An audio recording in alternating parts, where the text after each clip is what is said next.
and I don't know about y'all, but I have a lot of anxiety. So how do y'all cope? What are your tips for handling it? And has it had a significant impact on your life? And since Meshi isn't here, I can't rely on her to explain why she chose it, but she chose it because we're all anxious. Like every day we are anxious about something. So I just wanted to know how that presents itself in y'all. And Blushing, I would love to start with you, if that's okay. I have dealt with anxiety basically all my life. And in my case, it presents itself as panic attacks. And literally people say panic attack. Oh, then you must be afraid. No, actually my body is like tightening the chest. I can't breathe. And all I can focus on is trying to breathe. And it's one of those basically full on overwhelm. Can't do anything, can't move.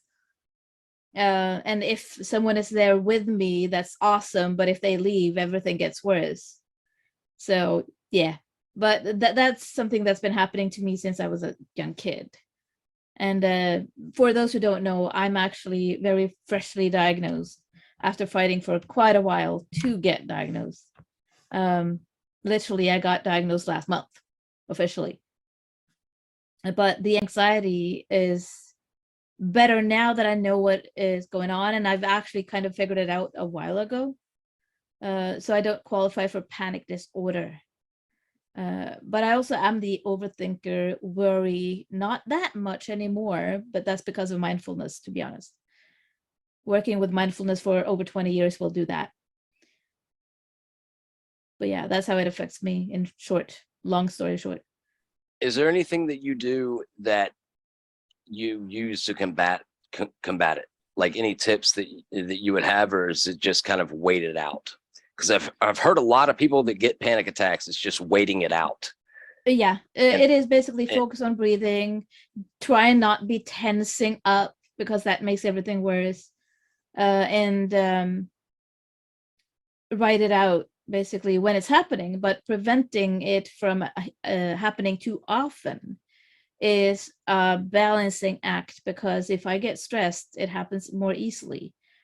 But I think for me, a lot of it has also been not being treated for the ADHD because I wasn't diagnosed yet. And that for me made it impossible to actually prevent very much of it, because when I am in the ADHD overwhelm, that a lot of people know what I'm talking about when I say that, the panic attacks will happen more easily, more frequently. So it's the preventing stress as much as we can, doing relaxation techniques, breathing techniques, whatever works for you. For me, it is breathing exercises 2-3 minutes every day, ideally 2 or 3 times a day. But I haven't found anything that removes it. It's there, but it's possible to get to a point where it's not as bad anymore. That's awesome. Thank you, Blushing, so much. Dorsey, I know that you are going to have a lot to say about this. So I was trying to write it down so that I would talk. I know. So yeah, because this is something that a lot of my clients have, and I've definitely dealt with myself. And it took until I was 34 to admit to myself that I had high functioning anxiety. And the interesting thing is that if you are female and you've gone your entire life without being diagnosed for ADHD, you're almost assured to have anxiety and depression. The question is that caused by ADHD, or is it a separate diagnosis?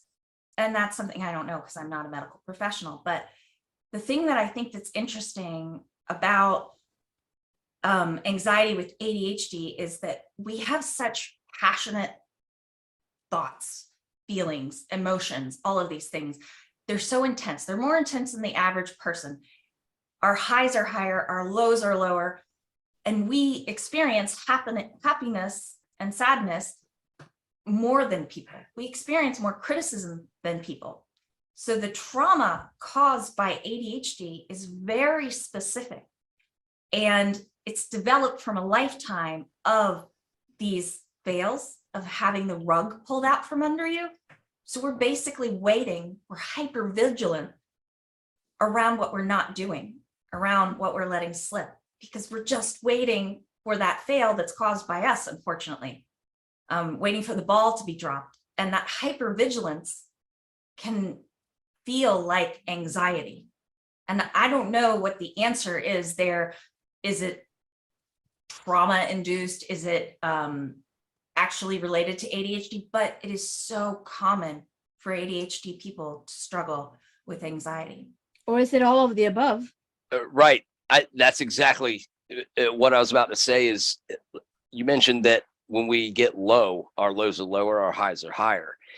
So the anxiety comes in when we reach that low. But when we're high, we're euphoric.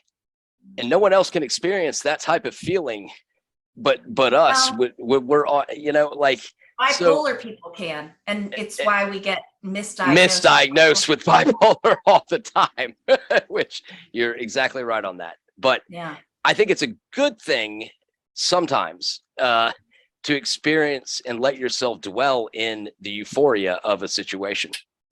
Yeah, I mean, it's kind of a gift, the richness of the experience that we have, but it's also not a gift, whatever the word is that's not coming to my mind. Artists, especially, I think you often find dealing with these things and how they use it as inspiration, but it's not always a good thing to use that as inspiration, because it's so damaging in the long run. And the question I would have for the artist is, how do you mentally keep yourself like on the up and up when you get inspiration from those extremes? Well, can I just jump in real quick? Yeah. Okay, cool. As I write music, and I write, I don't perform stand up much, but I write it for fun. I just like to write and create. And I had my creative guru named Reed Arvin. He was Amy Grant's touring pianist for like 25 years, taught this class to me. And he just was like, do you write every day? And I'm like, well, I try to, but he basically got me to realize, like, I don't wait to be inspired to write. Like, write every day. You might write a lot of not right stuff. It's not going to work. You could get a good line out of there that you could put somewhere else. But if whatever you're doing, if it's a creative thing, I'm not saying you have to get up and do it every day, but like doing it all the time. But that's why some of my songs are really maybe sad and some are the other way around. But like, yeah, I totally agree with y'all. Like it's a roller coaster, and the whole bipolar thing, I gotta say that's a hurtful diagnosis to get flippantly from people who aren't doctors, right? Like, oh, that he's bipolar. Like, that's kind of a mean thing to say about somebody. You know what I mean? Like the way they say it. So then your ADHD just gets treated as nothing, So whoever it was, I'm sorry, Blushy said just got diagnosed with anxiety. Like With ADHD. ADHD, I'm sorry. Yeah, I was late getting diagnosed with it too. It was like probably 2012. People I know have told me, like, dude, you're ADHD AF, and like my whole life. And I had anxiety and depression issues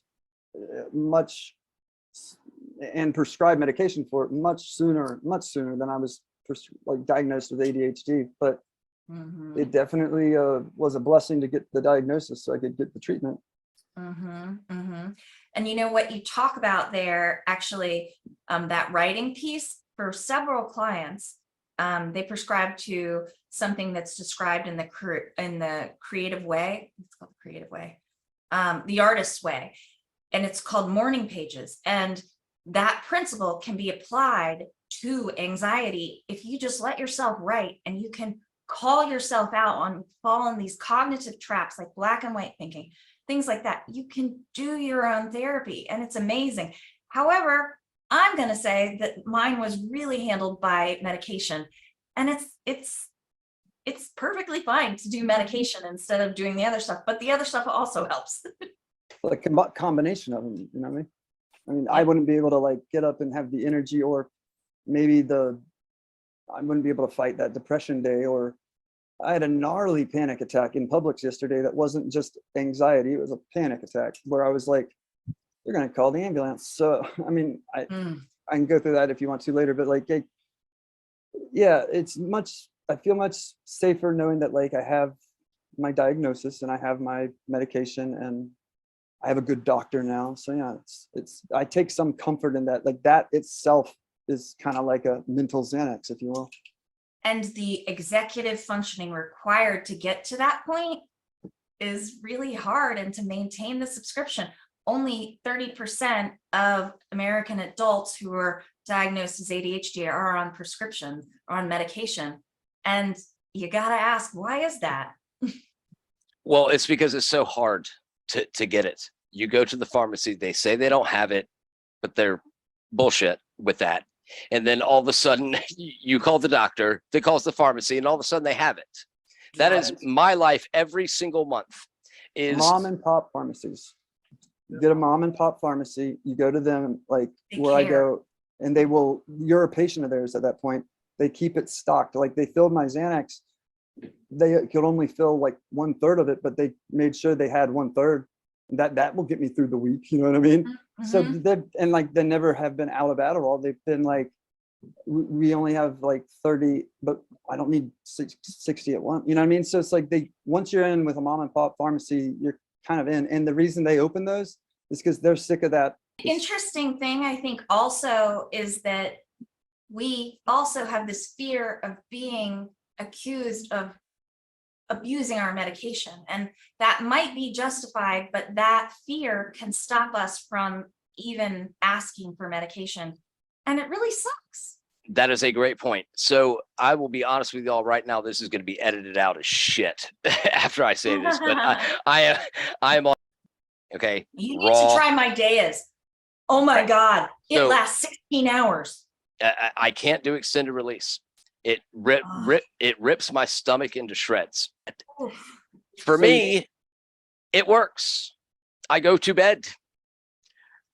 These things happen, you know, and so, but when I go to the pharmacy, can you imagine walking up to the pharmacy and handing them a script?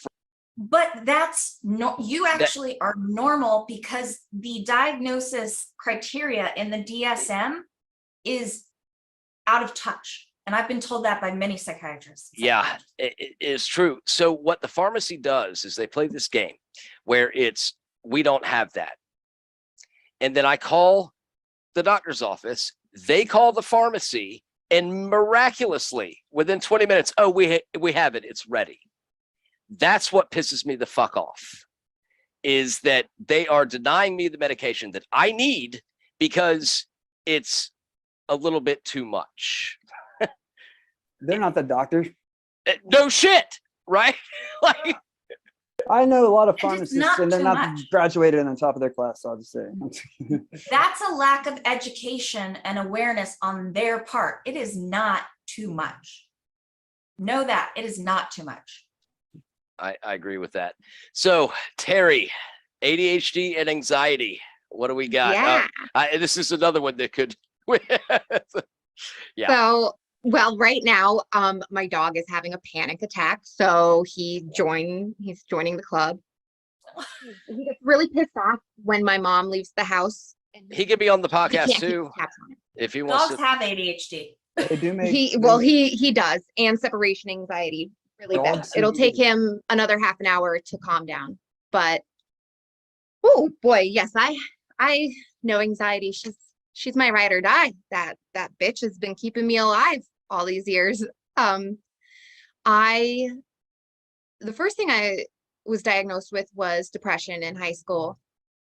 That like didn't stick. Like I tried a couple medications, didn't like them, you know, just kind of went through. And I don't know if it was because I was like 15, 16, talking about like that kind of stuff. I ended up getting more support from like teachers and parents and stuff. And that had helped. And then anxiety did start not long after that to a manageable amount. But I think actually a lot of things that I was anxious about. So if I was so anxious and overwhelmed for like applying to colleges and stuff, and I didn't, and people would ask like, oh, what colleges did you apply to? And I just went with the local community college because like it didn't matter when the fuck you applied to it. There, it was easy as shit. You knew you were getting in, and like you didn't have to go through the whole process that you have to. I don't know if you heard the dog, but there he is. We could do ADHD and anger next. It's totally cool. I'll edit out everything. It's fine. Okay. So I think a lot of things that I had said, like, oh no, I changed my mind. Now the other one's going, Jesus fucking Christ. A lot of things that I might have said, like, oh, you know what, I want to go with this instead, or I want to go with that. Like, that's just what I prefer, or, have a good idea about this, was actually me trying to avoid anxiety and overwhelm that I've had on what I originally wanted. Because to me, I had been diagnosed finally with ADHD, figured that out and everything at 29. And, I started with depression at 15 and then anxiety soon after that. And it's been basically anxiety the whole time following. And I still get anxiety. But I think when I really identify my anxiety, what am I anxious about? It is always, oh my God, I'm going to fuck up. I'm going to fuck up. I'm going to ruin something. I'm going to, yeah. I mean, how many And, times? What I mean, oh, I'm sorry. What was that? I'm just saying, like, you're saying you're worried about fucking up, but like, that's, you don't make mistakes. You learn from mistakes. You know what I mean? Like, yes, yes, I know Also- that. And logically, I tell myself that, but there's a very ingrained part inside of me. And I don't know if that's from, all my experiences throughout life, like no matter how positive I could be and try to change my mindset and all of that, there's still that anxiety. And I've gotten so used to it just being a normal thing in my life that I have developed such stomach issues from my anxiety. Like I do not know anymore, like if I'm hungry or if I'm nauseous, because it just happens so frequently. Or I'll be starting, fucking kill that dog. I'm the exact same way. Don't kill the dog. Just put the dog outside the door. Close the door. He is. Okay, that's He fine. is. I talk to Leo every other day. Not loud. There are dogs, there are kids, there are everything. It's really okay. But Dorsey wanted to say something in terms of the stomach issues. You raise your hand. I have the same thing with stomach issues, but it's a result of the medication. Yeah. Oh, mine's definitely not medication. It's the anxiety. You guys need to look into the vagus nerve and calming your vagus nerve. It is the connection between the brain and the stomach. And there are many ways, like humming, to activate your vagus nerve. And it's an area of science that they really didn't know about until recently, but it's the second nervous system. you mean And Vegas, I like also Las wanted- Vegas nerve? I'm sorry. It's Vegas. Yes, Okay, like thank you. Las Vegas. I want to Google that. So thank you. Terry, let me ask you, do you think that you have self-compassion for yourself? I think I have been doing so much inner work on like trying to figure out what is actually my own judgment and not the ones put on by everybody else in my life. Like I have been fawning basically my entire life and becoming whatever people needed me to be, like that. Like I have never ever been like, this is my, like I'm worth this. If you can't reach me here, then too fucking bad. I have always been, oh, you're gonna give me the time of day, then like whatever the fuck you need.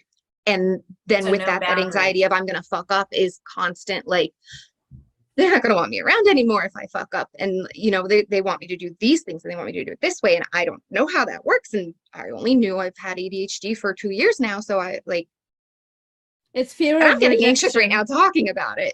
It is fear of rejection, anxiety about being rejected. That's 100%. If I asked you to go and look in a mirror and say, I love you, would that be hard for you? I mean, Really? maybe on camera, but Well, no, it's hard for most people though. We think it's funny. It makes us uncomfortable. But the truth is that it's self-compassion. And we say these things, these hurtful things to ourselves to activate ourselves. We would never say to anyone else. We wouldn't put up with people saying to anyone else. So that's the lack of self-compassion. Yeah, but Dorsey, that's why we're doing these episodes, is so that Terry can get in front of the mirror and say, I'm a fucking badass, fuck you.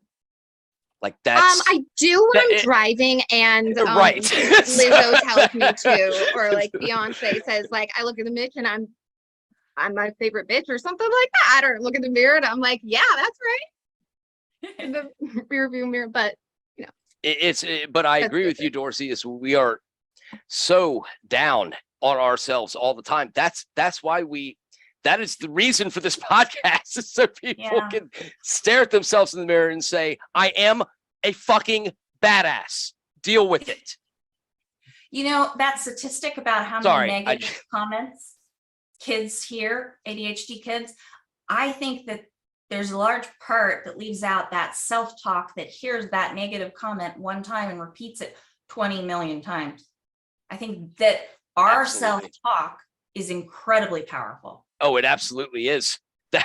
It absolutely is. I spent 20 years, and Guy can attest to this. Actually, I'll have Guy tell a story about the teachers, what they did to me when I was at school. He was in class with me in high school. We didn't go to Catholic school. No, not that guy. but I know, but he witnessed like how much the teachers hated me just because I was the football player or the tennis player or whatever the hell I was. They hated me because I didn't give a shit about what they were saying. So I'll leave the floor to Guy, and then we'll go to Leo on his. Okay, first of all, not everybody hated you at all. Not all the teachers hated you. It's just that the ones that were horrible teachers, they did ride your ass a little bit. I won't forget the day that came in after going out for football, and Karma decided to teach him a lesson because I'm sorry, low bar. And he came in on crutches. Go figure. He's 5'5". He shouldn't be playing football. And he came in on crutches, and we went to a private school where he had to wear a tie and stuff. And this teacher, he didn't have his tie tied. He sits down in the chair. First day on crutches, sits down in his chair. And she made him get up and goes, go outside and don't tie, he'll tie. I was just like, God, Miss Daisy, leave him alone. Like, but he had some traumatic teacher experiences. He had some great teachers too. We had we had a lot of positive adult teacher type people in our lives growing up.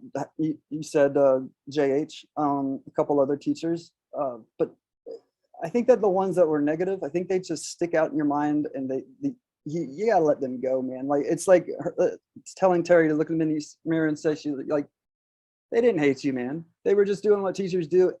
But some of them were being a little bit much. I'll say that. But that plays to what Dorsey's point is that we are focused on the negative things all of the time. So like that story, like me hating teachers and all that kind of stuff, that is what Dorsey's trying to explain, is basically like we're only dwelling on that.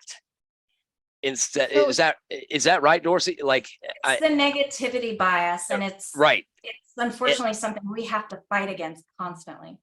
Yeah. I just fought a little bit harder, I think, in the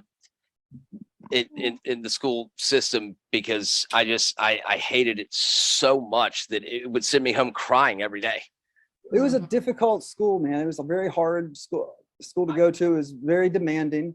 What if you did a sport and you got home at 7, and you were up till midnight doing homework or studying, then you were up at 7. I mean, I've never worked so hard in my life than I did in high school. College was easy. I didn't know how to spell Dean's List, but apparently I made it my freshman year in college, and I didn't even try. So like, I'm just saying, like, it was a tough time in our life, and we were probably underdiagnosed with our issues. It's kind of supposed to be a hard time. It doesn't help that I couldn't deal with being in high school now and dealing with like social media, but then trying to get into college these days, good luck, guy. I would never. Apparently it's really hard to get into college. But I mean, so you're holding on to, like, I don't know, maybe you're talking about things that like trigger like you to be anxious and stuff, but Well, I wanted to say also, thank you. What you did, Lobau, that was very traumatic. And those incidences, had they been processed correctly, had you complained about that teacher as you should have, because that was an abuse of power, you would have maybe processed it. This is all speculation, but we don't talk about what's going inside because we think it's so weird. So we hold on to those memories, and they color our future interactions. And we react to those memories versus what we're doing in the present moment. Right. And then we get angry about it and build a team like this. So that's what you've done. And yes, you turned your negativity into a firepower. Yes, I am hurt by the fact that everyone thought I was so stupid. And I know, Guy, that you're going to say that not everyone thought you were stupid, and I agree with you. But all I heard was the stupidity. All I heard was, you're not going to make it. So fuck you. I will make it in droves. So can I ask you a question? Do you understand, or rather, do you accept that your brain has a vested interest in getting dopamine? Lobau. I thought you said Guy. Vested. No, it's not a vested interest. It is, I need it. Biologically, right? Well, yeah, because I have a separation from knowing what to do to doing it. So I need some fucking a connection. Emotions are interest. We have an interest-driven brain.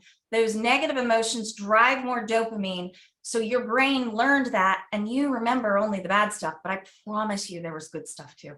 There absolutely was good stuff. Yeah, I have to point this out. Yeah, the code that he had a stroke.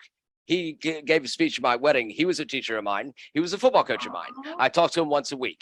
Okay, I know how to pick out who is good and who isn't. So, but in high school, I only dwelled on the people that thought I was shit, which gave me the fuel to use my perception in a way that knows how everyone operates, for what reason, at what moment in that time. It could be like, life's already hard enough, like getting through it. We don't need people to be negative to us at this, the way that you were dealing with it. That's why maybe you're clinging onto that. Not clinging, I'm not trying to say that, but that's why these experiences don't define us, but you remember it and you get a little pissed off about it. But because there's like exclamation points on the end of a sentence. Like I have hundreds of transactions with people every day, not transactions, but interactions, about 50 transactions with people. 99.9% of the time, they're amazing. But the one that goes wrong, it could easily like ruin my day, but I just move the F on with it and embrace the good stuff that's going on, because there's plenty of that. Although there's plenty of bad, there's plenty of good stuff, for me at least. And that's like every years of like being super depressed and doing all kinds of whatever to handle it. I mean, I'm in a really good spot now, says the guy who just had a terrible panic attack at Publix. But I'm just saying, like, I focus on the positivity as much as I can, because if I don't, I'll go down that dark hole and I'll go to the dark place, and I can't go there anymore. Like my subscription ran out to the dark place. I can't do it anymore. Thanks, Guy. No, Dorsey, I wasn't yelling at you necessarily. I was just, he was just, Guy just said he was just yelling. No, I have a lot of really good things about me, I think, like a lot. And if I am challenged and if I am told that I cannot do something, one of my best qualities is the ability to do it. So that's why I get, and it's aggressive and it's intense and not a lot of people understand it, but it works This group because does. it's because I am aggressively loving, like I've said from day one, aggressively loving. And Terry would like to say something. So Okay, Lobao, that maybe a month or two ago, probably a month ago, we were talking, I don't know if it was a time that I was just insanely like, oh my God, I don't know what I'm gonna do, freaking out. And you're like, your brain doesn't fucking know the difference between good and bad. It's just taking the dopamine. And that's like exactly what Dorsey and Guy are saying to you now about like your memories of the past. It's like it's dopamine that your brain is getting by engaging in those memories, regardless if they were good or bad. But being that they're negative, then that, that colors the rest of going forward, something like that. oh no, you're exactly right, because the brain doesn't know the difference between the good dopamine Right. and the bad dopamine. You listen to a sad song when you're depressed, you listen to Thunderstruck when you're happy. The thing is, with me, the sad dopamine translates into aggression dopamine, but the aggression is out of love, and it can make mistakes here and there or whatever, but the upbringing I was provided has given me the confidence to say, I don't give a shit what other, like, I want to help the people that are in trouble. Like that's aggressively, because not enough people do that now. They tiptoe around all these things when honestly, love the person, and you'll be fine. So sorry, a lot of aggression tonight. Love it, Leo. No, I love that. Just emotion. Love everybody. Will you guys all do me a favor and say hi to Charlie, because he is just whining in my ear. Charlie. Hi, Charlie. Hi, Charlie. You're so Hello, cute. Charlie. He's like, what the hell's going on? Hey, Charlie. We're they make helping a this- fellow they make this- ADHDer through their panic attack in real time. Come on. Scotty dogs. Is that a Scotty dog? It's a Karen Terrier, so like Oh, a it's a Toto Karen. dog. I thought it Is was that- a Westie. You thought it was a what? A Westie, a West Highland Terrier. Oh yeah, they're work- cousins. I work in the medical marijuana industry, and there is Hmm. canine CBD, and I wish to God that Roger, my dog that passed away 5 years ago, had CBD, or 6 years ago, because he was on tramadol, and Mm. I could get into like the benefits of medical marijuana. if you'd Yes, like us to. We're I going I to need do a that. recommendation for my dog, by the way, Yeah, who's on like, trazodone. they have a great. It's just CBD for canines. They make Put that. it in the It's- chat. I'll forget. You got it. I'm gonna make it. Yeah. We're going to get into that at the end of this discussion. But Leo, ADHD and anxiety, your Yeah. take on this. So, so anxiety was kind of my initial foray into the whole ADHD thing, because no idea there was ADHD, right? And so I kind of just went about my merry life until, I was finishing up college, just found out that I had a kid on the way. Like all of a sudden the real world was like hitting really fast. And so I remember sitting in, it was like a final exam, I'm pretty sure. And like, just all of a sudden this like bizarre feeling like radiating in my chest. And of course I have no idea what the hell this is. Right. So I finished my exam because, you've got to do that first. Right. And then went to the ER. And so that was kind of my initial foray into like anxiety. And so I ended up, being diagnosed with anxiety and put on medication for that. And then kind of, getting into corporate life and trying to conform and constantly hearing like things that I was doing wrong and like not focusing on the things that I did really, really well. Like I'd be setting like all sorts of, like super high, like performance things across the board, but they'd be like, but you do this like one thing, it's like this lack of attention to detail or, whatever. And it was kind of just this like harping on. And so kind of as I like was going through my career, like I ended up having to like, increase dosages of the anxiety medication. Then it kind of became like anxiety and depression. And like that wore me down. And then I was like, well, I've also got like sleep apnea. So I have to like have this medication to like keep me awake.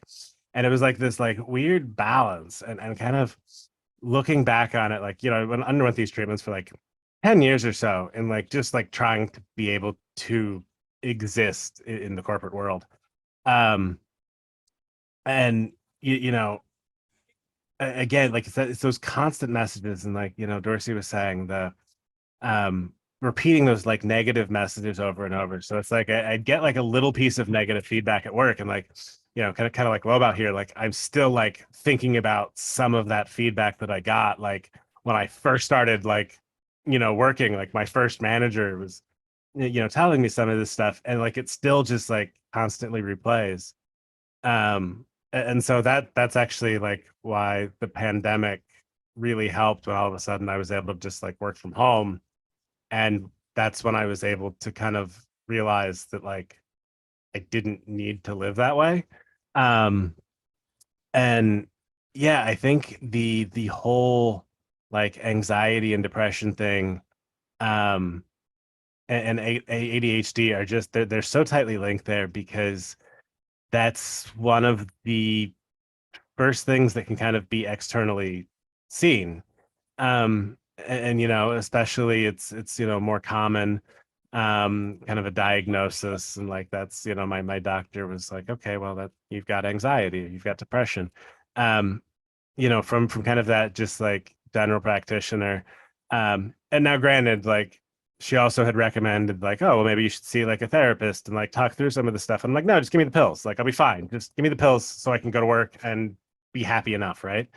And kind of like looking back on like that was not there was not a particularly healthy way to view any of this. But it was kind of the like I don't know. I kind of look back on like my feelings towards mental health and all of that, and like it was not something that was talked about, and it was not something that was ever addressed. And so for me, it was like, yeah, like just give me the pills and make it go away, right? Like I don't want to deal with mental health. Like just do what we need to do.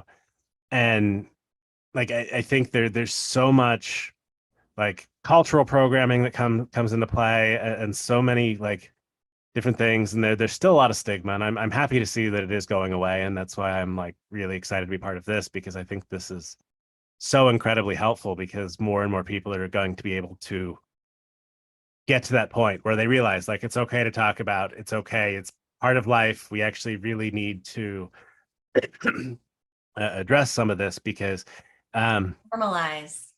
yeah, like and that's it should be absolutely like completely normalized. And yeah, I think like I actually for the most part I actually have very low anxiety now, because again, I am able to kind of craft things my own way. I'm not, Can I just say know. that's awesome that you said that I have low anxiety now. Like that, honestly, Leo, that means a lot. Yeah, Like, I mean, like, I love that. Also, Leah, does that have to do, if you don't mind me asking, you said you were in the corporate world for 10 years, I believe, and yeah. I don't know if you're willing to talk about what you do, that's fine, but are you not like really involved in that world, or at least? Funny. I've got a whole story here. I'd be happy to go into detail with you too at like some point, but Guy, you and Leo are going to talk at length after this episode. We're gonna have I'm just telling you right now. But yeah, no. So like, I realized, that I was like wasting all of this energy. So I'm a software engineer, right? Write code. And so I start working from home, and all of a sudden I've got all this extra energy. and I'm able to like do all this stuff. And so for the job I was at, I ended up like joining like a total of like 3 teams, and I was trying to get an idea off the ground like with them. And essentially I got it after about 3 months of like just pushing myself and doing all of these plans. Like I got to a meeting with a VP who essentially was like, yeah, we don't do things that way. Like if you think you've got an idea, like you should just go do a startup or whatever. So I was like, I'm going to do that. And I quit the next day. And I realized very quickly I had no idea actually how to launch a startup. So I spent about 7 months or so attempting to kind of do my own startup, and eventually shut that down because, again, no clue what I was doing at that point. So now I do work like with a startup that is fully remote. They are fully supportive of me doing things on the side in addition to the work I do for them. And oh, that was the other thing, because yeah, they told me that if I built anything like that I was talking about with them while I was there, like they would own it, even though they weren't going to give me any resources for it. So that was the big impetus to be like, well, then fuck you. Like, what like what are we doing here? Intellectual property, basically. Yeah, and so yeah, that was the push that led me to just like quit. But yeah, it's incredible what the right environment can do, and that's a big part of it for me. Like you know, I'm still like I'm dealing with a bit of like burnout. I definitely push myself too hard for too long for things that like I didn't care about. And so there are still times when I'm like, I can't do quite as much as I want, as I think I should be able to do, because I used to be able to, but I burn out. And You don't have the off switch. yeah, I don't. And that's something that I've learned to deal with. And so I've managed to adapt, and I can do different things now to kind of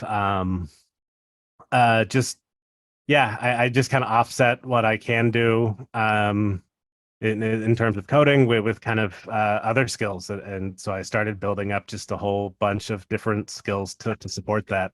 And I've become much more rounded, like, because that's, you know. But I was saying when he's talking about harnessing the power of ADHD. So it's like you just said it a different way. Yeah. Beautiful. It's beautiful. I'm glad it's working out. Yeah, definitely has not been the smoothest road, because, you know, put myself through a lot of like stress that, looking back, I was like, I probably didn't need to do it that way. But you know, it's one of those, like, the impulse was there, and I followed it, and it was the right decision, even if not executed quite the right way. But it led me to where I wanted to go. So yeah, just gotta like make it work. And because I was able to do that, I don't have the anxiety and depression that I used to deal with, because it's like I'm living the life that I want to live, as opposed to the life that I was like trying to fit myself into, when I never ever fit that. That's important. That is huge. Like, that is the most important thing. But how do you can you guys tell us how you figured that out? That's what I was gonna say. Right. I have a question too. Is how do you go from living the life that you want to live to living the life that you want to live? Coaching, therapy. It was like, because it was kind of like, I kind of realized, like, you know, okay, first of all, like, as I said, I kind of burn out on like the programming aspect. And so I was like, well, maybe I don't want to be a programmer. Maybe I want to be a writer. And then so like I'm just gonna like write a ton and do all of that. But also, like, I'm gonna make videos and podcasts, and I'm gonna start a business, and I'm gonna do all this stuff. And I just tried to do everything all at once, and I did none of it particularly well, which again was a big reason that it was like not as smooth as it could have been, because all I knew is that, like, yeah, it totally was. Like, it was the most ADHD thing ever. And it was like, I'm just going to do all the things now. Yeah, again, like, it wasn't the smoothest approach, but it was also the most ADHD thing ever. And just like, I'm going to do it all, and I'm going to figure it out. And so now I can like pick and choose aspects of it. And I'm like, oh, I want to like podcast about this. I'm going to write about this. I'm going to like write this code that does that. And it all like kind of comes together in a delightful ADHD box that now I just do a little bit of everything, and I'm really starting to just the one thing that I'm trying very hard to break away from is the idea that the things that I like to do have to be profitable. And this is something that I realized, like, it was something that, like, this very, like, capitalist idea that I had, like, driven into me, like, growing up. And so, like, I realized that a lot of it is, like, I always kind of felt this need that, like, my interests have to be, like, productively profitable. And, like, I have to, like, make myself good enough to make money at all of this.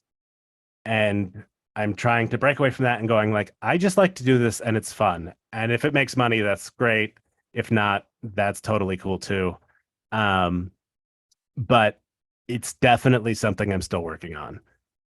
Because like all of my ideas do like go back to like, oh, well, I could tie this into my business by like doing this, and like, but I don't necessarily need to. Like, I've got to like make myself just like take a step back and like, it's okay to just enjoy it.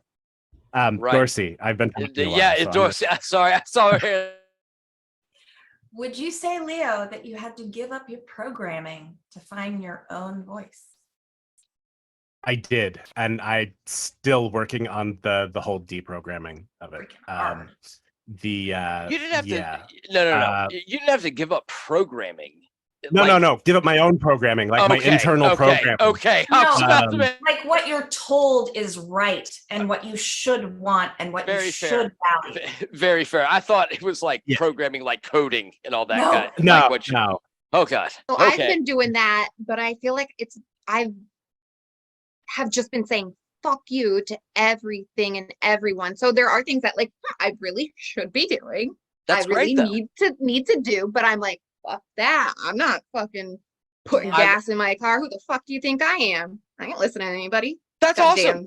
I love that. Run out of Until you run out of Absolutely. gas. Yeah. So you call someone that's your friend and they bring you 5 gallons. Yeah, and it's but fine. she That's like, happened. it's a That's happened on my way to work thing. before. She puts herself in a lot of danger when she does that.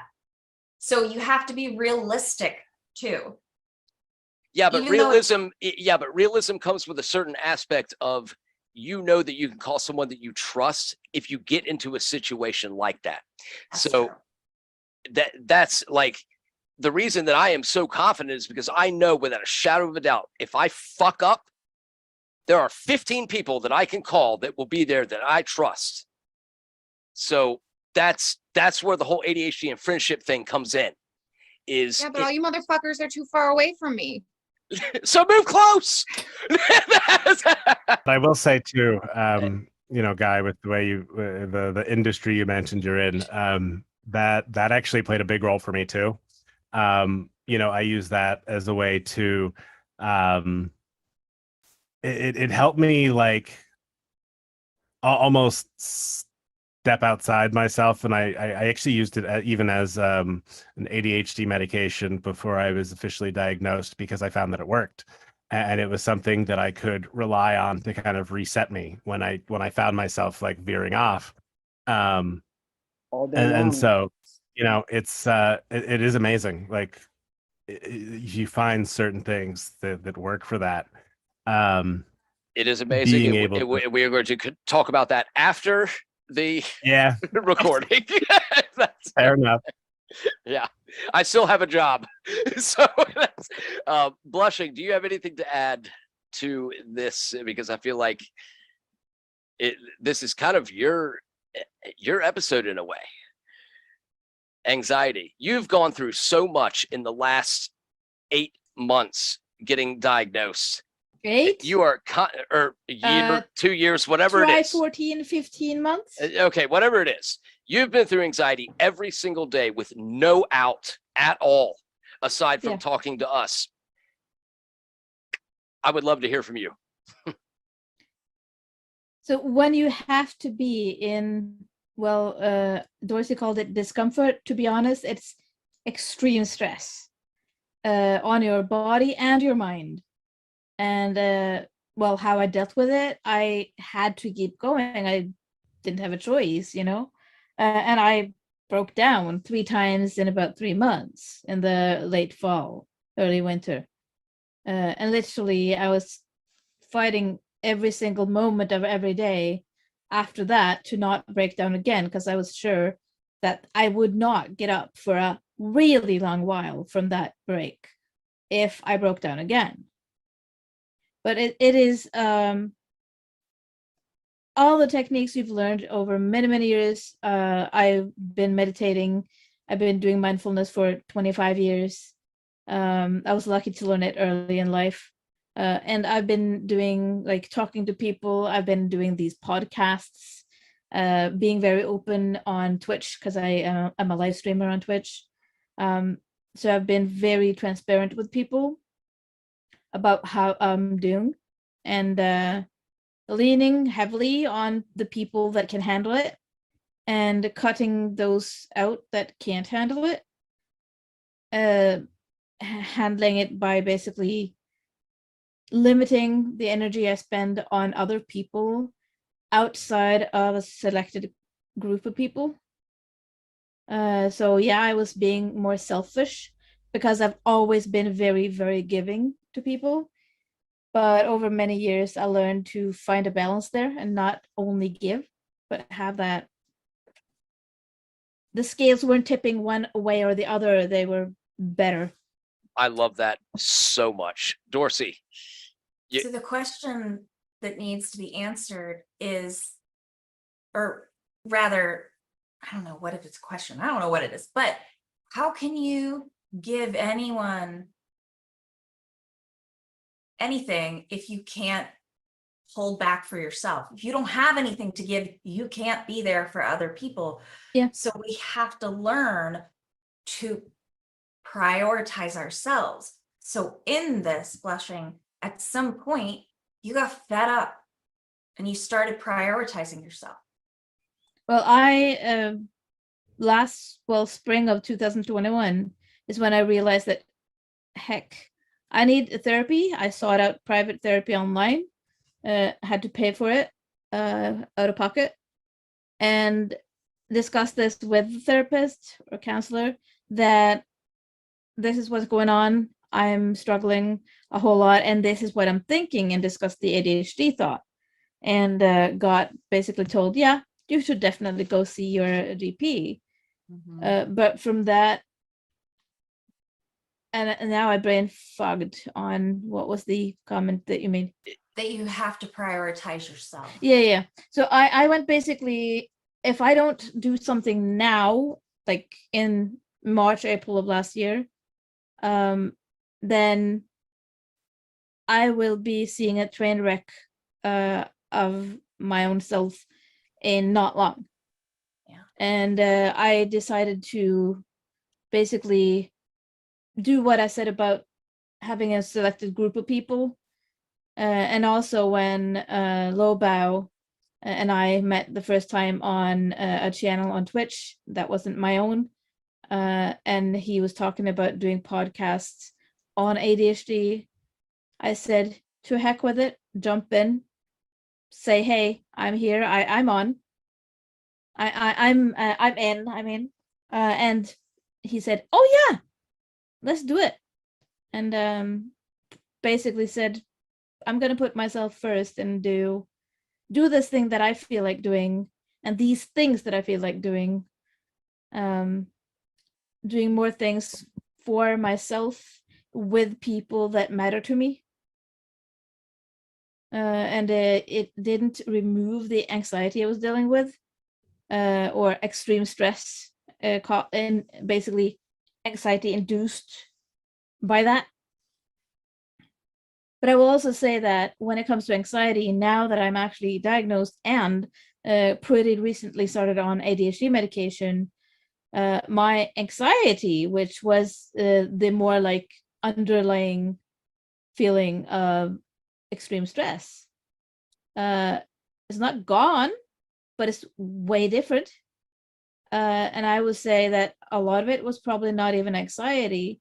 It was untreated ADHD, where I needed both a diagnosis and treatment so that I wouldn't have that extreme tension, hyperactivity in the brain, and all of the things stacked on top of each other, right? I have a question for everybody is, have you ever felt bad when you help someone else? Yes, No. Blushing, you have. have? You have. because I Can you didn't explain that? I prioritize think we took myself. it the wrong. Right. So my thing is when I am at the lowest of low and I get there, I mean, Terry has seen it, Leo has seen it, Guy has seen it. I have been talking to these people because I'm about to make a really massive decision to quit my job and focus solely on this. Is the reason that I feel when I'm at the lowest of low, if I can give someone 1 ounce of my love, it jumpstarts me back. It makes me feel better. Because they show you a little love back, and sometimes you give a little Right. love to see But it. but that's the whole point. Exactly. And you know you're making a difference in someone's life But the right there reason in I that moment. But yes, Blushing, please go the ahead. reason I This, said yes, I have, is that when you're out, like Dorsey said, when you don't have anything more to give, can you then really do something for other people? You can, but it's gonna go on your account of you're already on below zero. So you Mhm. can't give anymore by then, right? right. But what do you do? I do something to do self-care Okay. that will fill me up a little bit, and then I can interact with other And people. then you get that. Okay, that makes sense. Yes. Because it's confusing to me that it's like, so we don't want to do this, but what do we do then if we're at the lowest Yeah. level? So that makes sense. Blushing. Dorsey, I know, yes, the figure. Dorsey and I are like the greatest respect for each other, and we will just go at each other off. It's gonna be awesome. I love Yes, it. yes. Well, I just wanted to say, and I've forgotten already what I wanted to say, but about you and your decision, I do not regret for a minute leaving the marketing world. I was forced to do that, and it was Did you- scary as hell. But did you love it? Was it your Not childhood first. dream since you were 5? No. That's what I'm leaving to help y'all. So that's the thing. You have to look at you have to be reasonable. You have to be rational when it comes to something like that, because you are not making that decision for yourself alone. You're married. Yes, I And know. That's trust responsibility. me. 2 years ago, Yeah. it was. There's not a shot in hell you're doing this. Now it is. I lost my best friend. Can you help more people like her? But that doesn't mean you don't move forward. You just do it calculated. You just have to be aware of the fact that with ADHD, this lack of inhibition, we want to jump right now. No, I know Jumpstart. that's why I hired a really successful financial advisor that can do Yeah. those things, so I can jump right in, and she could say, nope, and pull me right back up. So then I have to tell you, you will not have a problem working any day, because it feels so good to help people if that is what your calling is. it's been my calling since day one. Guy, can you attest to that? Word. Nah, this kid has the biggest heart out of it. I mean, he's like 5'5", but he's got the biggest heart out of anybody I know, man. I mean, he's a 5'5" heart. That's Yeah, You guys are mentioning his height quite a bit today. because he's small. I'm just joking with you because he's my friend. Small But, or short? There's a difference between small and short. I mean, goddamn. He's long and strong, but he's a short guy. Okay, is that better? Okay, no, he's got a heart of gold, man. This kid's like always been everybody's friend, and like in a school in a time of like niches and clutches and cliche, whatever the hell I'm trying to say, clicks. Thanks. No, he broke all the barriers. Like everybody knew, everybody asks me like how he's doing, all circles of people, like, because he gave a lot of himself to everybody else just by being hilarious, man, and just like I mean, he could cheer everybody up. He's that dude. It breaks my heart to think that he has lows. I never can imagine even a low, but like we all have that. And having heard and talked with or heard from all y'all now, like I think we've got this. I think we can do it. I think we know it. We got it. Terry, you got this. Leo, you got this. Dorsey knows she's got this. Blushing, you just what you've done for yourself in the last 8 months, and it's like. Congratulations, good for you. Like that's so amazing. Like you went to the doctor and you said, I have a problem. And then you went to, you actively fought the problem and You asked for help and we have a problem doing them. it's tough. So good on you. That is awesome. Okay, so I think it's time for what are we most proud of? I'm going to start with, oh goodness. I'm going to start with, yeah, this is terrible. I hate to do this, but can I go first because I do need to leave? I just got Yes, barked up. absolutely. I was trying to decide Make it between you and easy. Leo, actually, so that helps. Is the question what What are you what am I most proud of? for right now? For I'm right now. proud of- Yeah, for right now. I went through a very hard week without medication, and that was very difficult to remember what that felt like to be so powerless and confused and all of those things. And I did that so that I could try a new medication, and trying new things is really hard for us and scary. But when we can embrace that experimentation attitude, amazing things can happen. And the new medication I'm on is really good, and I'm really excited about it. Okay, that is fantastic. I love that actually. Good Okay, job. so Leo,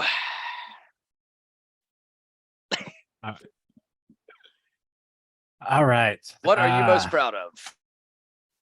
So let's see. So, I was quite proud of myself last week for like not working while on vacation, which is tough. And then I got COVID. So figuring out how to let myself ramp back up without expectation of performing 100%. I've been easing myself in the last couple of days and just doing what I can, and that's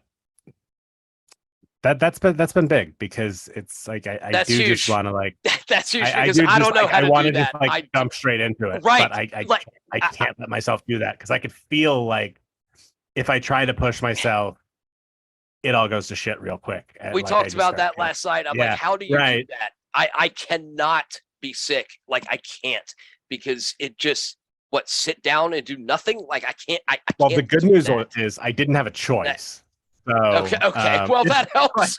Also, but yeah, blushing. just figuring that out was good. That's huge. Blushing. What are you most proud of? And you've got a long list. I mean, of things. Actually, my mind goes blank a lot. So, but lately I've been figuring out what's good for me and what do I want and like and love in a different way than before. Because I've been fighting for years and years and years and years, right? And yes, I'm still fighting. My medication that I've been on for just a week and a half isn't magically going to work on really low dosage for a good while yet. But it did. No, the thing is, it gave me a somewhat more of a clear mind. And yes, Right. that's a great thing. But it lasts for a few hours. And I also already made a plan, and I'm proud of making a plan for if this doesn't work, what am I going to say? Even write it down. I've been tracking and writing the last week and a half, almost 2 weeks. So for me, that's something basically I couldn't do before because honestly, too much chaos, too much fighting to be heard for like almost a year and a half. And before that, it was just basically everything was chaos. So I'm proud of lately, the past week and a half, being able to organize these thoughts, these reactions, even writing some of that down, but also making myself a priority in a different way and going, you know what? Yes, I'm going to give to others in the way that I usually do. And I have my own schedule that I follow. But I'm saying, hey, I am important too. I love that so in a much. in a different way than before. I love that so much because you have spent so long fighting for the feeling that you have now. Can I just say she That's sounds it. like she's Yeah. really like blushing. You sound like you. Not that anybody else is not sounding. You sound like you're like, yeah, I got this now. Like we haven't spoken before, but like it feels like the way you're talking I'm getting about it there. with such confidence. I'm Yeah, definitely getting there. I'm not there getting yet, there. but yeah, I'm getting there. Cool, man. That's awesome. Congratulations.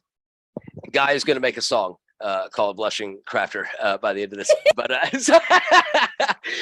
no, but honestly, blushing, like, that is a massive thing to be proud of.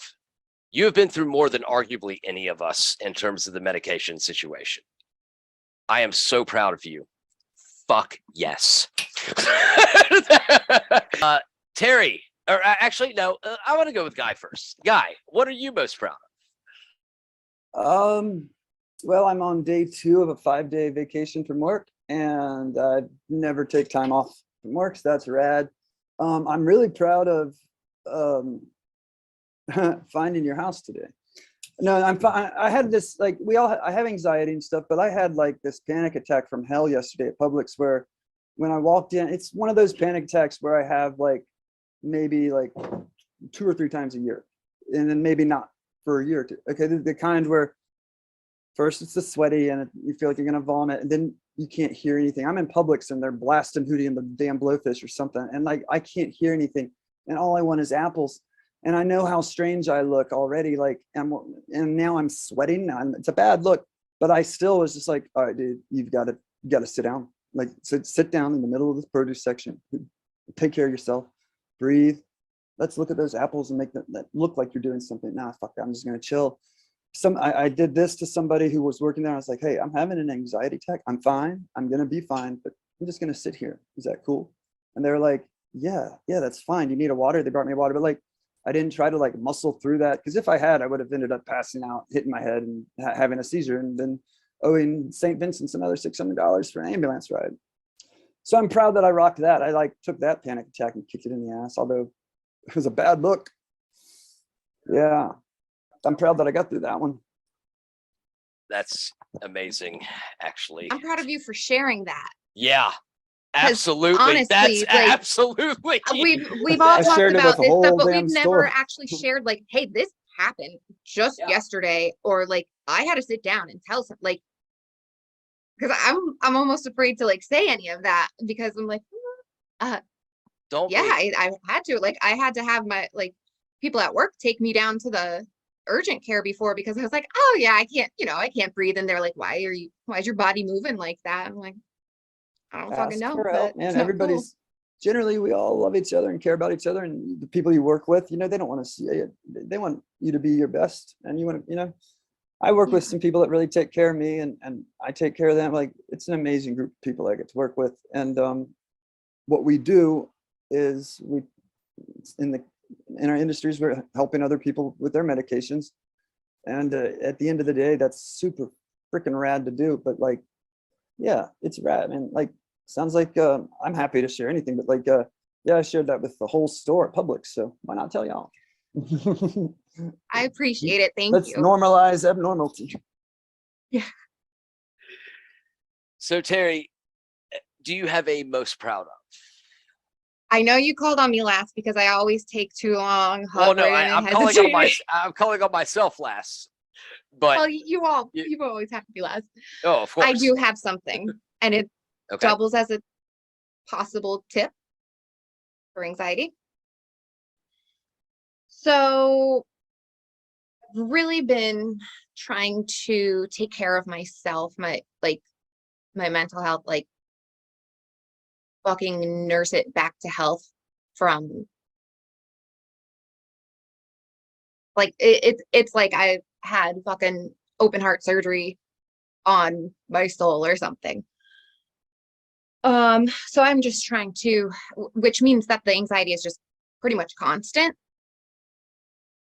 And I'm really trying to be intentional about when I do start to make plans to move forward and do this and that and everything else again, that I know it is me and they're my wants and desires and needs and everything.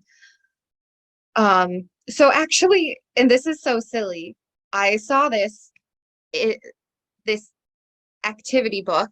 It's a Lisa Frank, which I fucking loved Lisa Frank when I was little growing up. Like I had all the shit with like the little like kind of like a trapper keeper thing, but a mini one for your markers and whatnot. The best. Got some cheap colored pencils, and I have been coloring, and it has been so calming. And like, I'm sorry, how fucking cute is that little cheetah? Holy shit! Wait, Actually, yeah. hold on. Super cute. Gotta find the fucking. Oh, here we go. Are There's you Mermaid kidding? Terry, just so you know. So I have been loving it, and I gotta tell you, my favorite fucking part that just like it's all calming, but like then I do get a little bit of excitement out of it too, because shading colors like together, like the blues and the greens, and like going darker and then lighter, like especially when it's like this one where it's like you have ocean and then you have water. So I'm like doing all these different, I am in fucking love. I mean, I'm not gonna sell it. I mean, I'm gonna sell my Terry, this is a mandala. It's like a Tibetan Hindu Buddhist thing. What they do is they make it into sand. This is like a medallion, but like they make this in the sand. Then after they're done making it, they just mess it up and start making another one. And they make adult coloring books for mandalas. yeah. And like you get to Love it. fill it in and whatever color you want. I think, and you can lose yourself making the mandala the way you lose Yeah. yourself in that. So next time you're at the coloring book aisle, get yourself a mandala coloring book. I used to have one I of those will, before we thank moved. you. Cool. I think it's great. Whatever helps. It does. It is helping, and I'm proud of myself for doing it and being like, I don't care if it's fucking silly a kid's book. I'm doing it. There's nothing silly about drawing, man. Yeah, Having fun. exactly. That's what it's all about. I love that. And does anyone else have anything else before I say what I am most proud of at the end of this?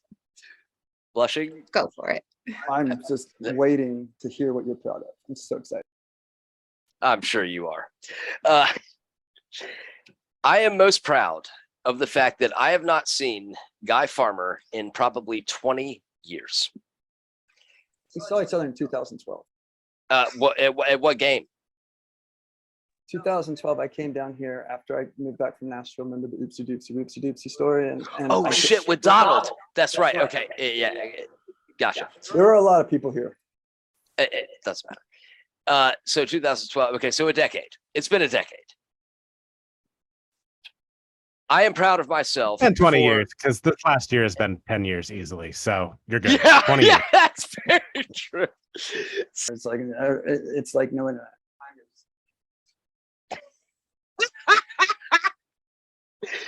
I am most proud of this, that someone that I have known since I was 10 years old can sit 10 feet away from me in a boathouse. Totally different.